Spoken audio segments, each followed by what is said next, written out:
The following content is provided under a Creative Commons license. Your support will help MIT OpenCourseware continue to offer high-quality educational resources for free.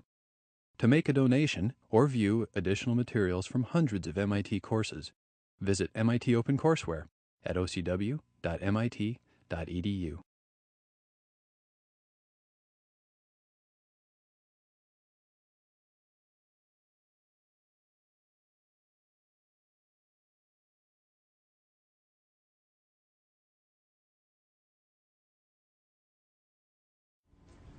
Wells was very interested in trying to come up with a story, a narrative, a science fiction that would somehow capture some of the evolutionary themes of his earlier years. This was a very successful piece of science fiction. Wells is not as well known now as he was in his own day, but in his day he was definitely a highly influential thinker, and he wrote numerous books, lots and lots of science fiction, but he also wrote nonfiction, journalism, tons of journalism.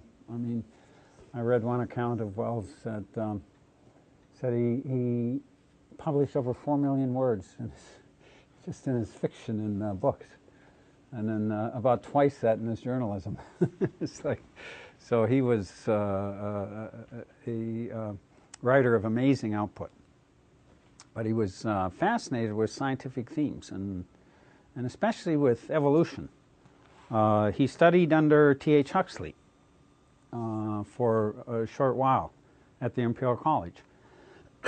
He didn't pursue it to the point where he got his degree, but he was a huge admirer of Huxley, and thought that Huxley's ideas were absolutely crucial to the way in which one needed to approach the contemporary world, understanding the science and the role of science, but also in some ways the limits of science. But his Time Machine is probably one of the most successful science fiction works ever written. It's been done in movies several times, and it's quite a tale. I mean, I reread it again. Every time I start reading this, I can't put it down. I don't know what it is. There's something about Wells's prose that just pulls you into it, and it's kind of fiction of intellectual fiction. Playing with some it's a thought experiment in some sense. How could we think about the people of the vastly of the future in say 800,000 years from now? So we remember Darwin's taxa chart, and the fact that we have thousands of generations there before species change. So this little mechanism of Time Machine allows Wells to jump from now into this kind of imagined future. That's a key move of science fiction, isn't it? Science fiction often uses some kind of idea of science that the science isn't quite there. We don't know what the principles of his time travel actually were. There's no effort to explain it. But it gets him into this space where he can begin to talk. So what is it about this book? Did you also have this experience of just sort of starting to read and getting picked up into the story? How so? Why? What'd you find about it? Charles, what'd you think? Well, it's like you said, so for me, I start reading some section of it, and then there were just certain maybe not paragraphs, but few chunks that are just really well written, and they kind of just draw me in, and I'll reread that little chunk that I see, and that's kind of how I get stuck in there. So for example, this part was really nice. I grieve to think how brief the dream of the human intellect had been. It had committed suicide. that set itself steadfastly toward comfort and ease. And so here it's talking about nature versus intellectual versatility, Uh-huh. and how like just like the lack, the like the kind of just how when man is set to comfort and ease, there is no need for him to kind of stay alert and like stay alert in terms of just like the things that he'll think about Okay. and like just his effort to survive. All right. Yeah. Yeah. These people have sort of arrived at a state where there's no struggle. And I mean, there is in some sense, because one species, feeds upon the other species. But, there's kind of a mutual relationship there, isn't there? It's not like the little people on the top aren't getting something out of the deal. I mean, both sides have sort of reached a kind of stage where they're getting something. So, what are some other impressions you had of this book, just as a story? Laura?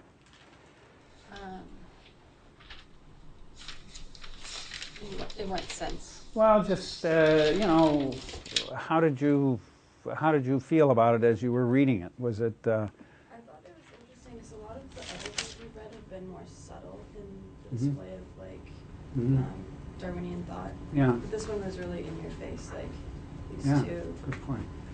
ways, and he actually like really discusses evolution. Mm-hmm. So I thought that was pretty interesting. Yeah. Did anybody notice any kind of principles of evolution that sort of found expression in the book? Ideas of evolution. One of the, well, let me put it this way. The Eloi, what are they, in what way are they, how are they being maintained? And what does it suggest about the Eloi in terms of their status in the world? Are they like equal partners, or are they? Yeah, David. I think, well, the Eloi are small, so they're not physically fit. And I think I read somewhere that the sexes were very similar to each other. Yeah. So sort of evolutionarily, they converged into one. Mm-hmm. And it sort of goes, I think, against evolutionary theory in the sense that in evolution, you're always looking for that variation, and that variation is what drives natural selection. But again, like, there are no problems like disease or war in the society, and so without the necessity, there's no need to improve, which is sort of ironic because we're looking for solutions, and it's sort of H.G. Wells sort of says, like, if we solve all our problems, then what'll happen next. I thought like the androgyny and their weakness and everything was a really interesting point, and he made the point that I guess that there was no longer any competition in the species. There was no sexual competition. There was no, he said something about like when society is perfect, it doesn't matter if you're weak or strong, because the weakest will get by just as fine as the strong will. And the strong is unnecessarily strong. So Extra effort. yeah, it kind of gets weeded out. So. Yeah, I mean, that fits into the kind of, in some popularized way, the concept of evolution is, if there's no evolutionary pressure for competition, then there's no process that's going to enable stronger to survive over weaker. So if people ultimately attain this kind of perfect state, really and truly, what would it do to them? It takes us all the way back to that second part of Malthus, where Malthus says, necessity is the mother of invention. Necessity is what gives rise to the mind. And this whole competition. And the quote that David read is right on that exact point. If there were no competition in society, and society were totally stabilized, you would, under kind of a utopian dynamic or situation, you would in time sort of just lose any kind of unique expression or advance. So this reflects something in Darwin's work, in this whole concept of domestication. What does domestication do to species? Remember we talked about artificial selection? What about those domesticated species? What happens to them as humans, like cats and dogs and cows and chickens and things of that sort? How are they, as organisms, how do they compare to their ancestral wild forms? Yeah. Well, they're no longer bred for competition outside. They just they're subsistent on their masters or people who own them. So essentially, if they go into the wild, they'll just die out as soon as they get there. So they can't compete. They can't compete. So they become, their forms become much more juvenile, really. Domestication sort of tends to it tends to fix organisms in their juvenile stages. They don't advance into more adult stages, and those stages are basically less defined. So these little people, the Eloi, are kind of little domesticated humans in some sense. They've been domesticated as, well, he says in the book in one passage, they're sort of like cattle. I mean, different, of course, but they're basically being maintained.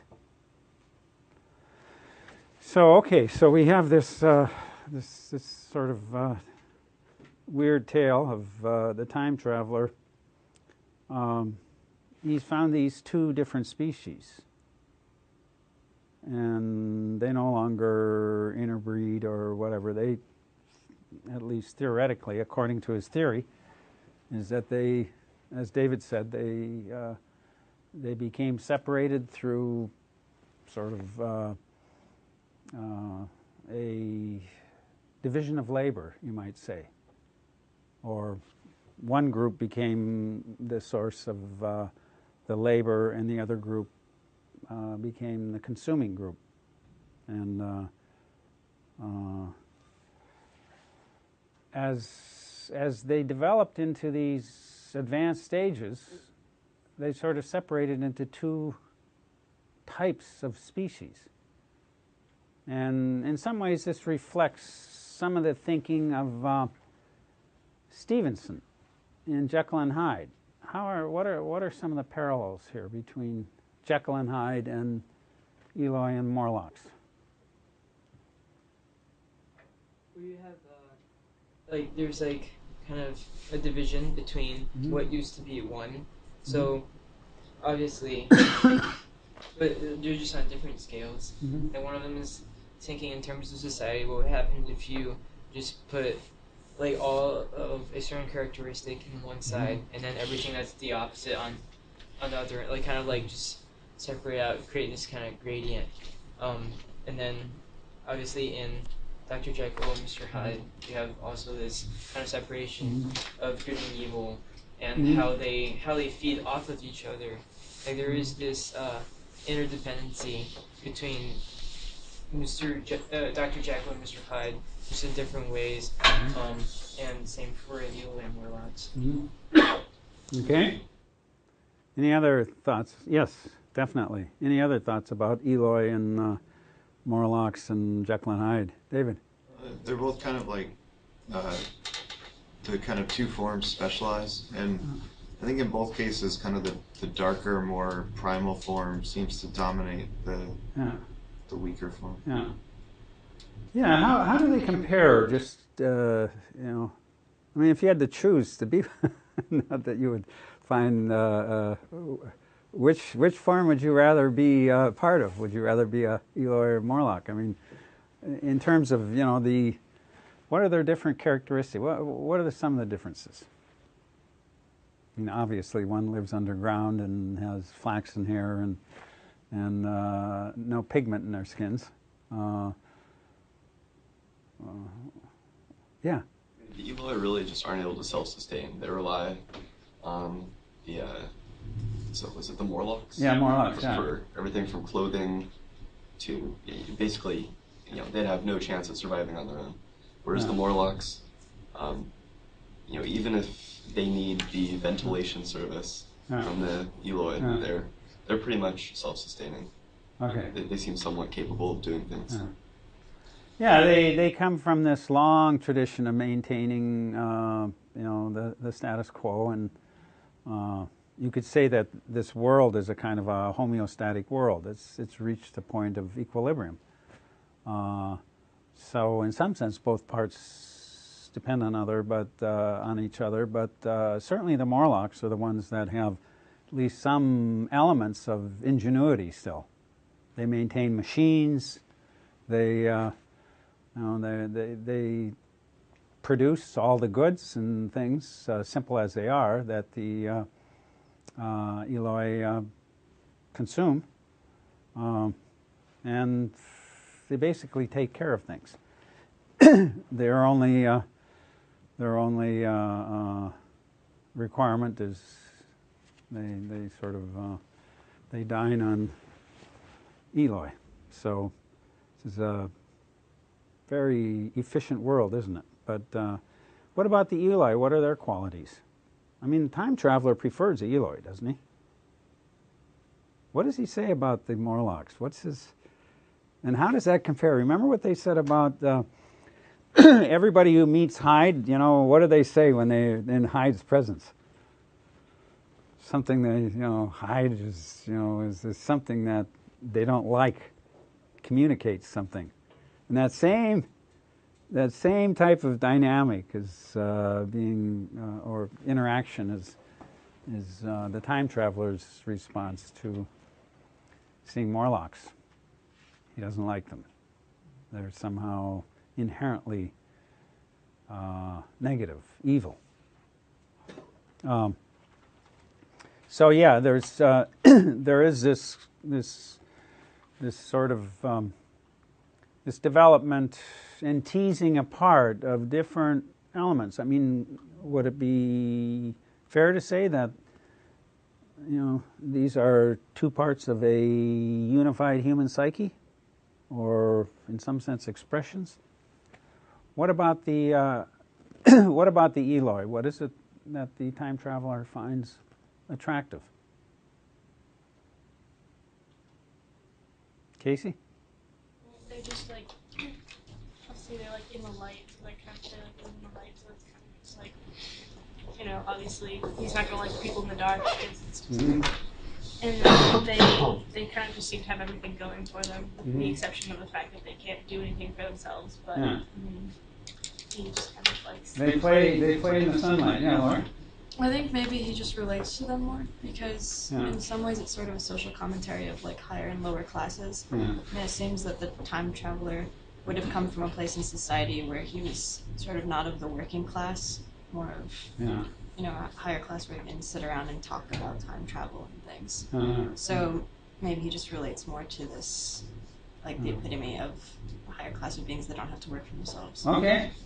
Yeah, you're sort of bringing in a parallel here to Jekyll, isn't? I mean, there's something in Jekyll's personality, a certain type of interest, a little bit of boredom. Everything is, he's well situated in society. And the time traveler also is, of that same kind of curiosity based on sort of a eccentric interest in various kinds of questions, and this deep desire to figure out how to transcend some boundary. And in transcending these boundaries, both Jekyll and the time traveler enter into this encounter with the other side, the other, we would call it, some people would call it. That other side of the psyche, and in some sense that other possibility. So the mechanism in the one is the potion. You drink it, you become the mechanism, and the other is traveling into the distant time, and you suddenly see this human entity pulled apart through the vastness of time into these or these evolved or devolved creatures. Yeah, David. I thought another interesting thing I thought about was how they treated him, because it seemed like the Eloi were like curious about him, but then like lost interest, and you described them as being like they were too dumb to remain interested in him, and then but also it seemed like they weren't afraid of him, which seems strange because I mean I feel like with their relationship with the Morlocks, like they would have been more, I guess, wary of someone that they didn't recognize. And then the Morlocks kind of don't treat him as equals either. Like they want to eat him just as well, but they also kind of set a trap for him, which obviously they won't do for the Eloi. But in both cases, it just seems like they didn't even kind of question where he came from or anything. Like there's no sense of understanding for them of like evolution or anything. Like they're not aware of it themselves. He mentions that the intelligence is gone. There's no intelligence left, because he's very disappointed when one of them asks if he came through the thunderstorm from the sun, or and he realizes then he's dealing with a people who have no mental capacity. They're very much like, well, in some sense like children, but, children of today probably, it's not exact parallel, because children of today are curious and have lots of energy to, learn new things and so on and so forth. These people just pretty much play, sit in the sun, eat, and interact at some low level. Yeah, David. The book also says that the time traveler said that the Eloi didn't have any history, or they didn't know or have any accounts of their history. So I was wondering if that had to do with their lack of intelligence, because obviously with history there comes identity. But I was wondering what people thought about that. Well, I think that Eloi have totally just lost any sense of the past or the future. And all they really care about is living in the present. Because they don't seem to have, they wake up when the sun comes up, and then they go to sleep when the sun goes down, and it doesn't seem like there's any, they're not really worried about anything. And it's just like they're just playing, and it seems like they only have one, they're only looking at life from the present perspective. They're not and so in that sense, just the scope in which they can see things has been narrowed down to just one very narrow time frame, and I think that's another demonstration of how the man's mind has degenerated over time. Yeah, they just sort of lost interest. It would be almost like, a parallel would be some incredibly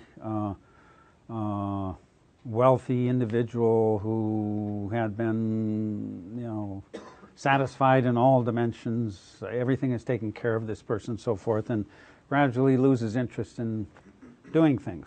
And that's sort of a some kind of a process like that historicized through vast periods of time when things were taken care of. There was this, as I mentioned to you a couple of classes ago, there was this kind of theme at the end of the 19th century about degeneration. A lot of people concerned about degeneration and the possibilities, because degeneration is this notion that somehow civilization and higher entities can kind of retreat back into simpler, less complex forms and become, in some ways, lose their capabilities. And this is a type of expression of this broad cultural sense. It's in certain individuals, but collectively also, that culture and civilization could go backwards.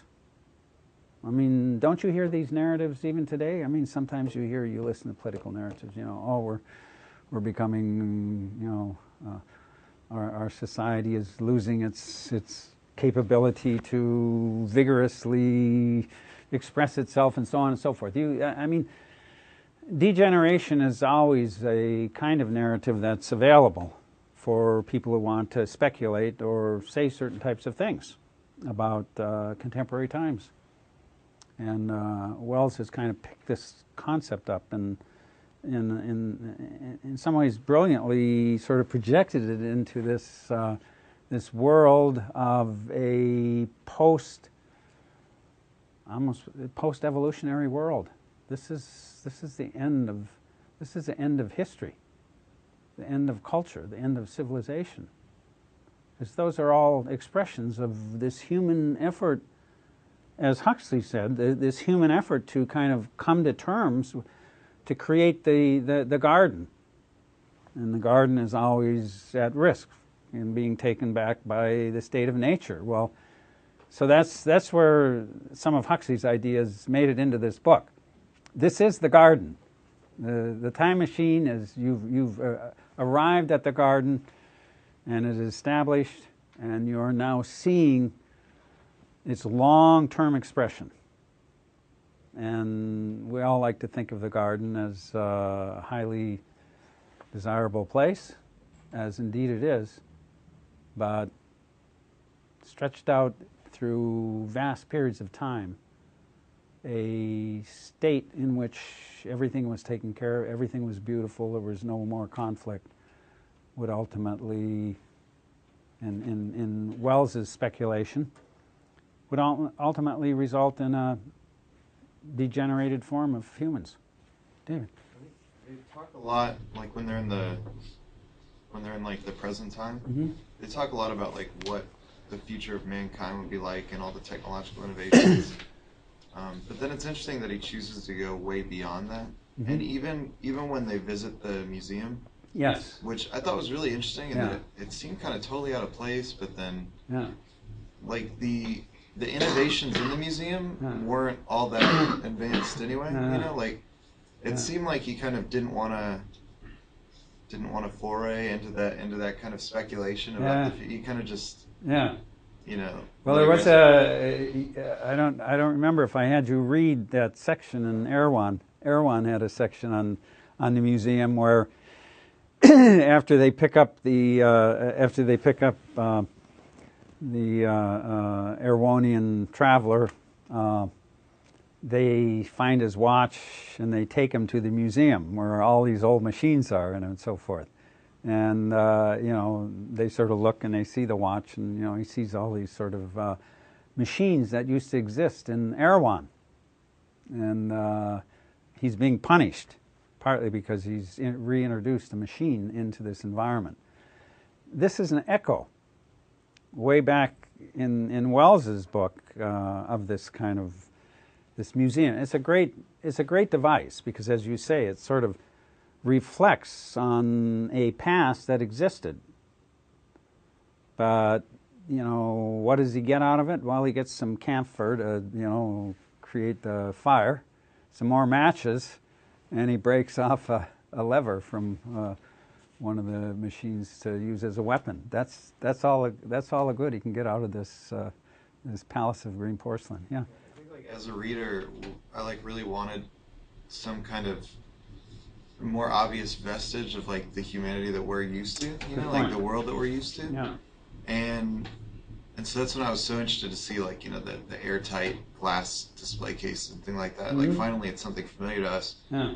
But then it seems to only go as far as like, you know, he sees rusted like weapons and stuff, like rusted swords and things like that. So it's no, you're making an interesting point, and that is, this book could have really, you know, Wells wrote it rapidly as he did most of his work. It's really a 100-page novella, but you could have really explored some of these ideas, and a modern science fiction writer probably would. You know, if you, I mean, it's a tremendous idea for a book. It's absolutely, I think anyway, I think it's a brilliant concept at a certain level to just sort of explore some of these ideas. But you know, it's unsatisfying at certain levels. That whole chapter where he goes back into the pagoda to get his time machine and inserts the levers so he can escape, and it's like, I don't know, 2 pages long. And then he's gone, and you think, gee, you know, that was too fast. You know, Wells could have spent a little more time and created more of a scene, and you know, developed some texture to this. There's not much texture in the book, is there? I mean, it's a little like Candide. You know, Candide moves along and it bumps along, and you know, the chapters are, you know, 2.5 pages or 3 pages, and you're on to the next chapter. And in the meantime, you've traversed the Atlantic or something, and you're thinking, whoa, you know, slow down. But the point of the book is different than, you know, to create a great fiction. It's a conceptual book, as have all the books we've been reading. I mean, the books we've been reading are largely conceptual books. Whether they're nonfiction or whether they're fiction, they're playing with ideas that are somehow connected with evolutionary speculation. And Wells is right in the center of that whole tradition, because his books were deeply informed by his understanding of evolution, and this opened up all kinds of new mechanisms for him. But yeah, that palace of green porcelain, sort of like the shining thing on the hill, and you'd really like him to spend more time on it, but it's completely decayed. There's not much left there, and it's just remnants of things. So there's very much a sense of gradual decline, isn't there, in this, even in this kind of environment where everything is, you know, he mentions that a lot of the buildings, you know, the parts of the walk are cracked, and certain, you know, things are maintained but not at a very high level. So there seems to be a kind of a gradual decline. So are there any other parallels in this book with Erewhon? Erewhon also played with the human form, didn't it? I mean, Butler was playing with the notion of, you know, can humans be selectors of themselves? Can they somehow improve themselves in their stock? These Erewhonians, are they not also beautiful? I mean, he remarks on the beauty of these Erewhonians. And that's why, you know, to me, Wells picks up this idea, and he goes in a very different direction with it. But you can see that there are lots and lots of connections between these kind of speculative utopias. They're both utopias.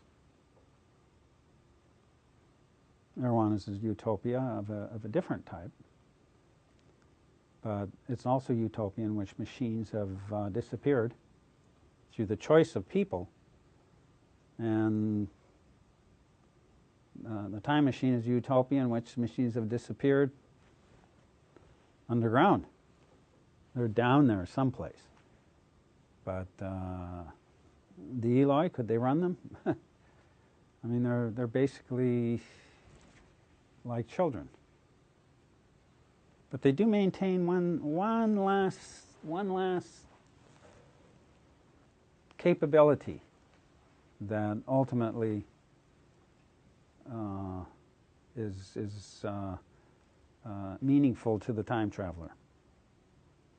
And that's, of course, in his personal relationship with the little person who he saves from the river, and her sense of gratitude and devotion that comes out of that is the one human element, isn't it? It's almost the only human element that gets expressed in the book.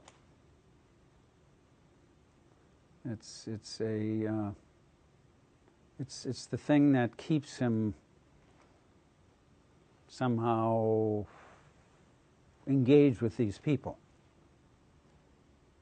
This capability. So this is other gardens that we've dealt with. I suppose the garden in Wonderland. It's also takes you down underneath. This one takes you down underneath into a whole different world. It's not the Morlock world, but it's a world underneath, down into the rabbit hole. We have any parallels between these two works?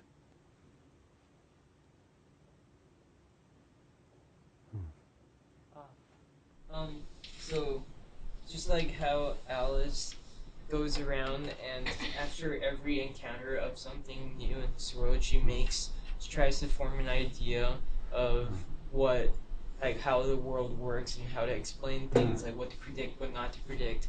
The time traveler, as he goes through, exploring this new world 800,000 years in the future, like there are certain, every couple, I don't know, every dozen pages maybe, like there'll be like some section where he just ruminates on the course of evolution or degeneration that man has taken, and or like he'll just like ponder how like he'll hypothesize what evolution must have done to produce like the people today, and like why they don't actually have to work, and why they're so peaceful, and why there is like social uniformity. And so in that sense, just like how Alice is learning after every encounter, the time traveler is learning, and he doesn't quite, and like even if he stays for a longer period of time, he can never really know what really happened. Like you can only conjecture about it, and I think that's the similarity between the two. Yeah, nicely said. Yeah, definitely there's this kind of mystery in this encounter with the environment and constantly trying to shape some idea of what's happening, what's going on. So there's a kind of a learning process. Only in this case, it arrives at a dark secret. Or it's not a secret, but just at a kind of understanding of something completely contrary to what he first thinks. I mean, I think that's part of why the story turns into a page turner, because you sort of want to, you're sort of picked up into this world of, and you want to know more about how this place works, and it's I mean it's it's not, I wouldn't say it doesn't have even close to the complexity of Carroll's work, which is just a much more imagined and complex and challenging piece of fiction. But it does have some of these elements. Only it's now using science. So what does this say about, I mean, science fiction? Science fiction is not a form that was that common in the 19th century. But Wells was one of the first. I mean, there were some other, Jules Verne, You could call Butler was using scientific concepts to create a kind of a weird fiction, maybe not exactly a science fiction work, but so what does a work like Wells say about the world of science and the world of fiction? Is this a mix that actually works? Can you actually make science fiction work? And if so, how does it? What's the basis of its validity, or is there any?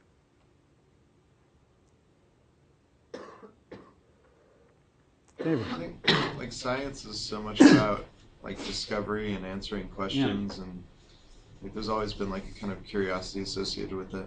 Mm-hmm. And so with fiction, you know, the author has a chance to kind of answer some of these scientific questions that may not be answered in our reality, but kind of in a more fanciful way. Mm-hmm. And I think it's very satisfying to readers to kind of see, you know, these concepts that they understand taken to a level beyond, you know, what we can experience. Yeah, we judge it in a different way, don't we? I mean, we don't expect it to stand up to some kind of scientific rigor, but you know, fiction takes a holiday. I mean, fiction is a form of, I mean, especially speculative fiction. It's a way of speculating and thinking in terms of some of the more rigorous principles of, you know, some scientific field. And so to kind of take these over into a world of fiction and to play with them and to think about them and to speculate about them is, yeah, it's satisfying. Even though we know it's wrong, you know, it doesn't matter whether Jekyll and Hyde, whether Jekyll actually had some crazy potion that turned him into, you know, another being, or whether time machine is capability. People do talk about time travel from time to time. I don't think the way in which he represents it has ever been even in ghostly possible. Yeah, David. I think it's interesting in a lot of science fiction, like there's a kind of initial condition or explanation that the reader kind of has to get on board with before they kind of allow themselves to be taken beyond it. And like, you know, Jekyll and Hyde, it's this kind of potion, and so and then in this case, it's the initial discussion of you know, time travel. It's like the book starts out with such an intellectual discussion of the concept of time travel, and I was kind of taken aback by that actually. It's like almost kind of dense right at the beginning. Well, and then once they kind of convince you, okay, I understand like where this world is going, then it kind of takes liberties and never really explains how it works. You know, there's some glowing thing on the machine and some mix of ivory and metal and everything. But but beyond that, once we've agreed to this kind of initial, you know, condition, we're good to go. We sort of we suspend disbelief, as they say, with a work of fiction, a willing suspension, and that opens up for us a gate, and the gate happens to be this speculative world in which Wells really wants to talk about ideas. I mean, the tale is not so important to him, in my view anyway, as, you know, exploring these notions of evolutionary futures, exploring some possible evolutionary futures and what they might look like. And the idea that we could be talking about something over 800,000 years in the future is kind of preposterous. Yet, you know, if you could do that, and you could go, here's one possible set of scenes, some way in which you could see the end point, the end of history. And of course, for those of you who've read the whole book, if you got to the end chapter, the chapter after he escapes, he goes way, way into the future.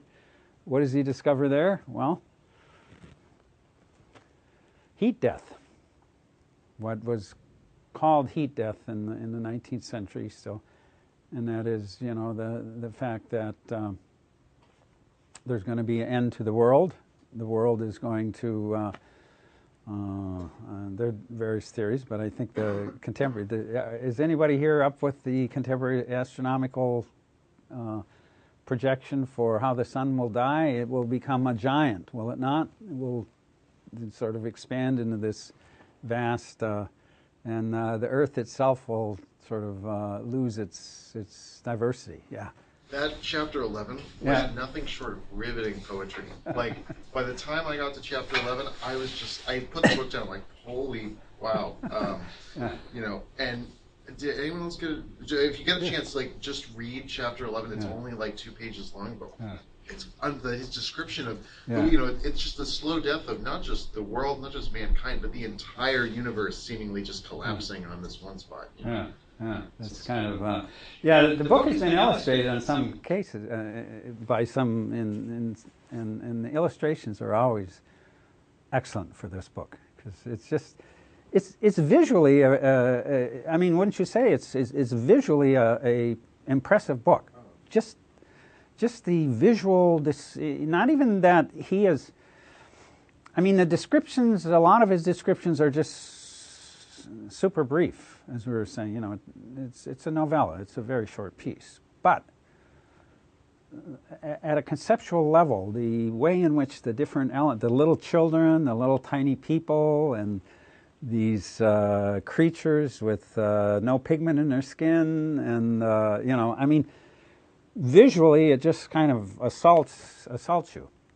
And this garden of Earth, and you know, this underground with the thumping machines and the smell of blood, and then the dying Earth, the end of the world, and you know, it's in some ways not that we have to worry about the end of the world. You know, this is 800,000 years, but even so, isn't the notion that the place we live in is sometime eventually simply going to be nothing? I mean, doesn't that at some level communicate something? I mean, we are living in a place that, according to, you know, the principles of cosmology, will collapse into the sun, I think. Or, yeah. I mean... Is the time machine heretical? What's that? Is the time machine heretical in that sense? Well, you know, I'm not really up onto the contemporary. It was not, in Wells's time, it was not. It was, you know, basically followed the general ideas that had been developed up to his time in astronomy, you know, and what we would call cosmology now. Fact that you've got the Earth going from stateless to changing, and that you've got God creating man in his image, and then man going off and somehow splitting into two rather fragile... Oh, yeah. Well, I think everybody kind of takes a holiday when we get into science fiction and says, well, this is science fiction. we won't hold it as a project. But yeah, it is. Well, in another way, it's a good question, because Wells himself was a socialist, and in-your-face socialist, and definitely had views of the world that were, you would say, materialistic. I mean, he was a kind of a radical socialist, materialist, speculator, with using science and the principles of science to sort of develop his general commentary on society and civilization. But you would have to say he was a rabid secularist. He believed in, you know, this is it. This is the world. Everything else, all this other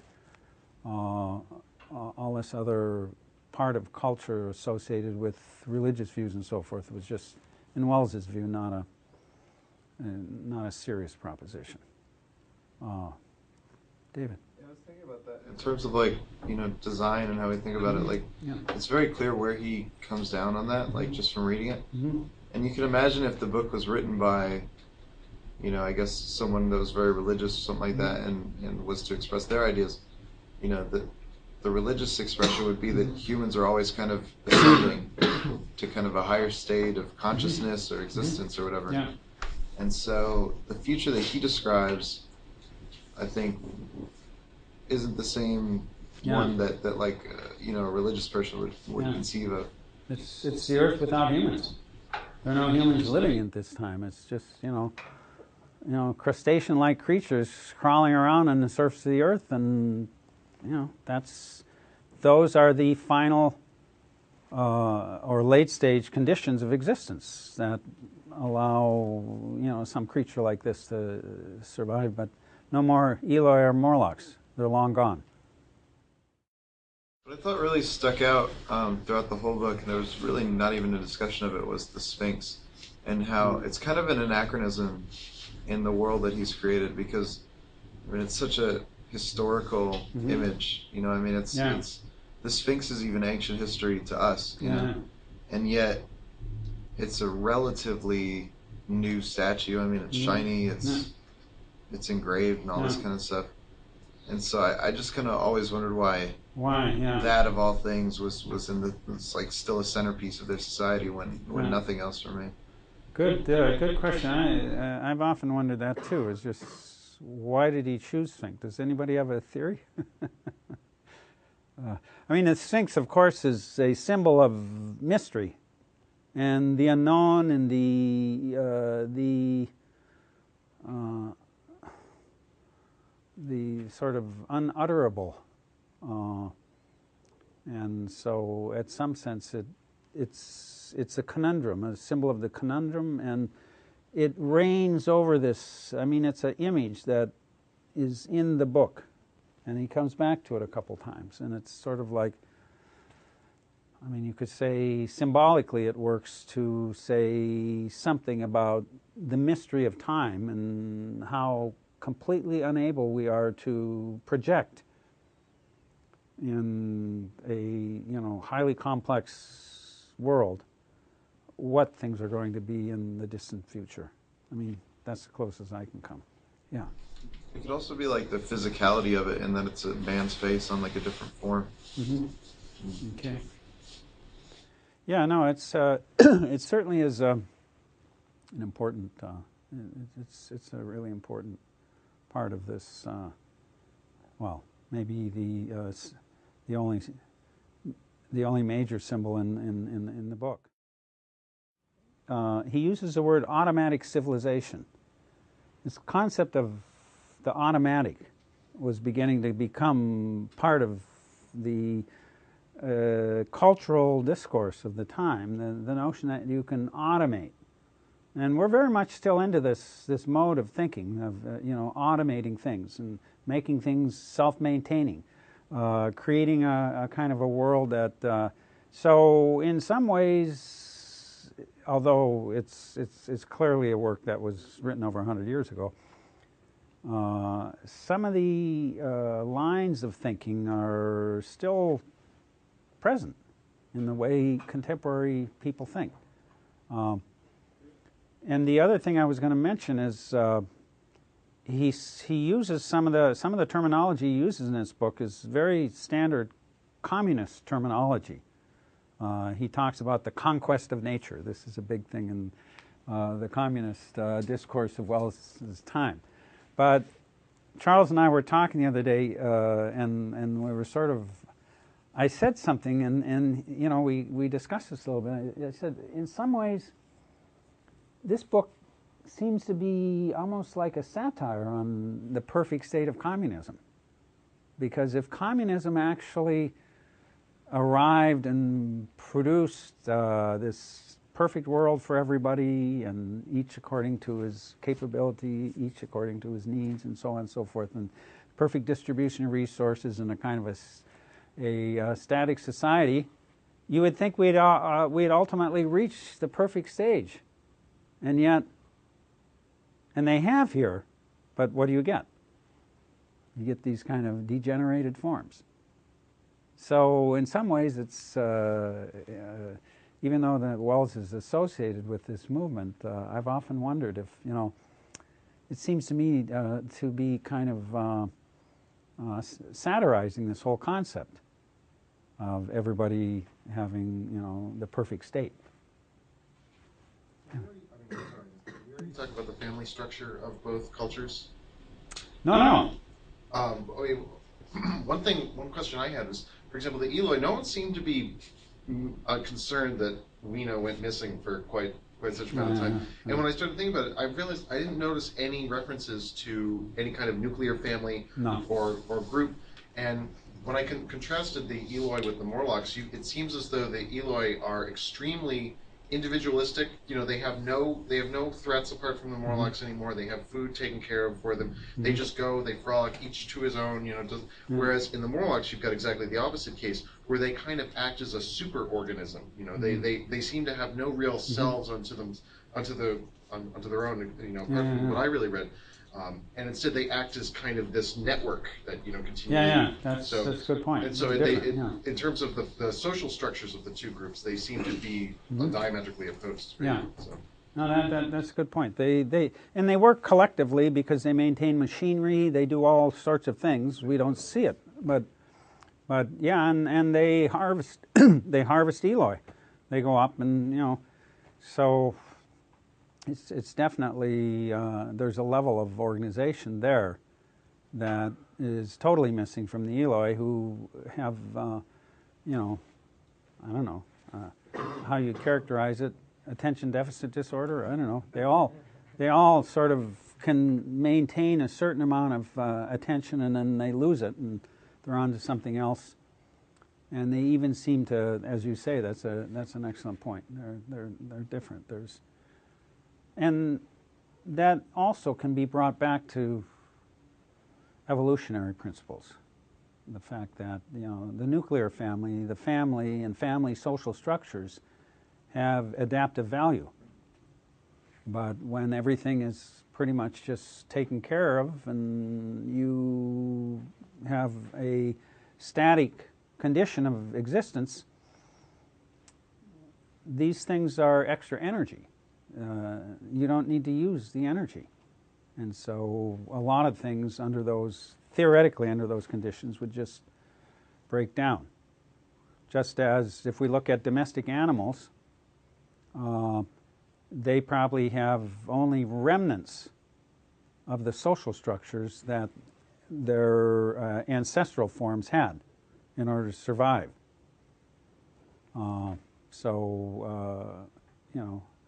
I guess one of the, I'm sure the dynamic in Wells's mind of the thinking about Eloi is behind his thinking of Eloi is really domestication.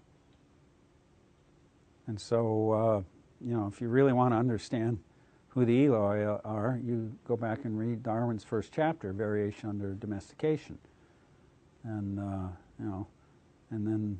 The selecting force here will be not the Erewhonians who are selecting themselves, but the Morlocks who are basically picking off the, less robust forms and so on. So in some sense, humans have become domesticated entities. Well, it's all fantastic and but it does kind of take you into this world in a sort of a fictional way that allows you to think a little bit about some of these ideas in a new and different way, what some of their implications are.